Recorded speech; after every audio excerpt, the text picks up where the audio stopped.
All right, we are joined by Purdue head coach Matt Painter along with Zach Edey and Lance Jones. Again, we'll start with an opening statement from Coach Painter, followed by questions for our student athletes. Then we'll return to questions for Coach Painter. Coach. Yeah, thank you. Obviously, it was a hard-fought win for us. Michigan State out-rebounded us, and I think that's the second time that's happened all year. Just a tough group. I think when you play them, your ability to stop them in transition and try to get them off the glass while also defending, a lot of guys that can make plays and make shots. And so I thought we did a pretty good job defensively. We weren't as efficient, even though we only turned the ball over 11 times, which is our average. That kind of kept us in the game. That's kind of our magic number.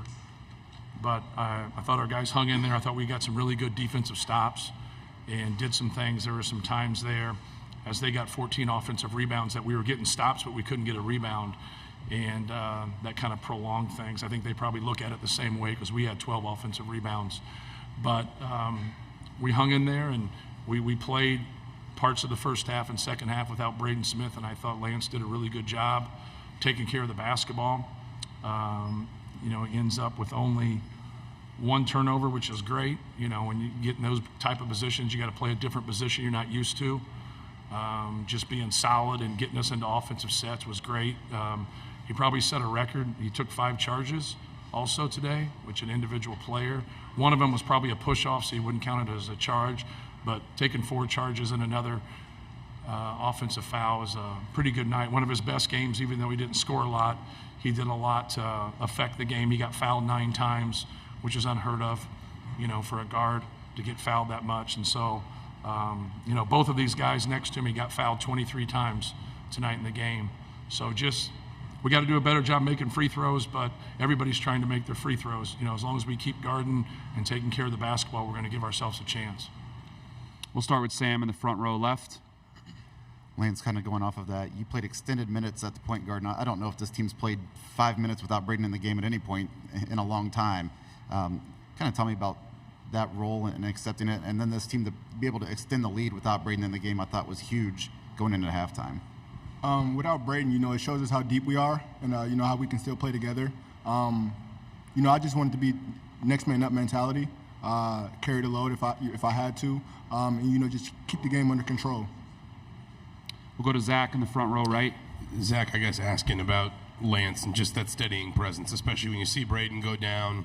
Michigan State hit a couple tough shots. Just having somebody like that, Coach Painter talks about, it's not maybe his usual role, but he's not turning the ball over, he's not making mistakes. Just how much does that maybe steady you in a moment when a game might get a little bit uncomfortable? Yeah, I got ultimate trust in my teammates to step up and fill whatever role is needed. Lance, he can do that. We're confident in doing that. I wasn't worried at all when Lance had to step into that role because I know I've been with him in practice. I know the work he puts in. And I know the type of player that he is.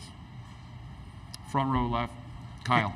Hey, Lance, talk about this guy to your left. Knowing he's down there, player of the year. What's it like playing with this guy, and especially you're the new guy on the team? It's amazing. Just the way he creates for everybody else, and just how dominant he is. They send a lot of bodies at him. As Coach Payne would say, they throw the whole kitchen sink. And he just never gets rattled or anything like that. He stays aggressive, and he always makes the right play. Stay on the left side, Todd. Lance, this kind of game, a physical game, where both teams are fighting hard, seems like that would kind of bring the best out of you in terms of your mentality and how you approach the game. How much do you like playing in games like this where you're able to draw 4 charges and things like that? I love it. It's winning time now. It's March. It's a new season. I just want to bring a different type of edge and competitiveness and aggressiveness. We'll go far right side, front row. Hi, Maya Flackhuth, Gopher Hole. Lance, you talked about control. How were you able to keep control of the game as at the end there the Spartans' confidence grew so much? We've been through a lot as a team. Everybody just had to keep poise. We knew we just had to get stops and, lock in defensively. And, it started with Z down there and, it just followed on with everybody else. Any other questions for the student athletes? All right, you guys can head back to the locker room. We'll start with Kyle in the front row for Coach Painter, right here.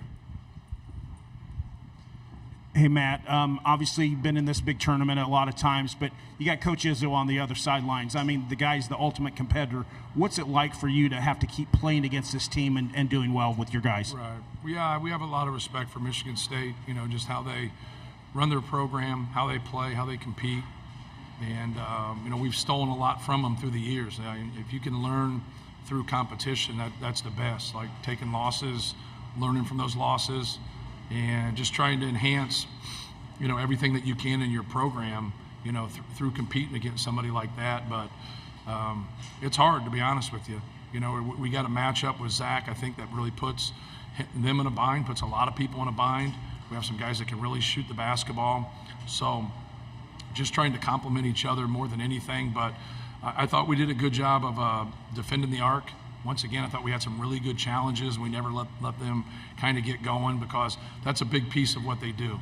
Even though it's not astronomical numbers for them, but when they get it going, especially if Tyson Walker gets going, he had 30 against us last year in one of the games. But no, it's an honor, man. It's an honor to be at Purdue and compete in the Big Ten against schools like Michigan State. Front row right, Zach. Matt, I guess circling back to Lance, I know you've talked about this progressively through the year, but on a day like this, Zach talks about just the ultimate trust in a guy who's maybe not been around as long as some of these other teammates, stepping into a different role. Nobody thinks twice about it. Just how has he earned that just sort of immediate and instinctive trust from his teammates? Yeah, I think more than anything, you find out, everybody wants to play, but does everybody want to sacrifice to win? Like, how are you as a competitor when things don't go your way or you're not getting shots? He was more of a scorer when we got him, and then, like, a lot of times those guys kind of find their way through a game through their scoring. So they bring that energy when the ball's going in, and then they got bad body language when they don't. And for him, for the most part this year, he's been great. Whether the ball goes in or it doesn't go in, he's been able to do little things and help us win. But, we knew it right away from talking to all of his coaches, that, he was coming to Purdue to try to help us win. And, like, that's you can't have enough guys like that. And it's like today, taking those charges, defending those guards, he wasn't a big piece from a scoring standpoint, but he affected the rest of the game. Taking those charges is huge. I mean, who the hell takes 4 charges in a game, right? I mean, it's like unheard of, especially now with the rule changed a little bit. But he got fouled a lot. Braden went out, and we didn't lose a beat, and he was solid and took care of the basketball. So we're very fortunate to have him. Front row in the middle. Matt, so whether by players getting banged up or the flow of the game, how important is it that a guy like Miles Colvin comes in and makes an instant impact? Yeah, Miles has been great. He's kept a great attitude, and there's been games he didn't play or didn't play very much because we have a very deep team. But when you lose somebody like Braden, you need a punch. Like, you need somebody that can put the ball in the basket. We drew up a play after a timeout and got him that dunk, which was great. He missed the 3, but then he went right back to his pull-up. He's got a great pull-up there, but I thought he played hard. I thought he got a couple fouls that weren't fouls. Sometimes that happens to guys that come off the bench. They're going to call it more on those guys than the guys that play all the time. But him and Cam Heidi really gave us a lift today. Any other questions for Coach Painter? We'll go in the second row in the middle. Coach, Gavin Dorsey, Star Tribune. Do you happen to have an injury update on Braden Smith, and what was he saying, when he came back from the locker room and tried to get back in the game? Yeah, he said it was his calf. He said he like pulled a calf muscle or got hit in the calf. I'm not sure there. And then he said he was able to go. So obviously we went with him. I don't think he was the same, right? He wasn't as aggressive. He really didn't try to get to his pull-up or drive very much. He was just solid out there. So we'll see. Sometimes those things in the next day, you're perfectly fine, and sometimes they get progressively worse. So we'll just kind of, see what's going on and see how he's feeling tonight and tomorrow morning. Time for one more if we have one. All right, Coach Painter, we'll see you tomorrow. All right, Thank you.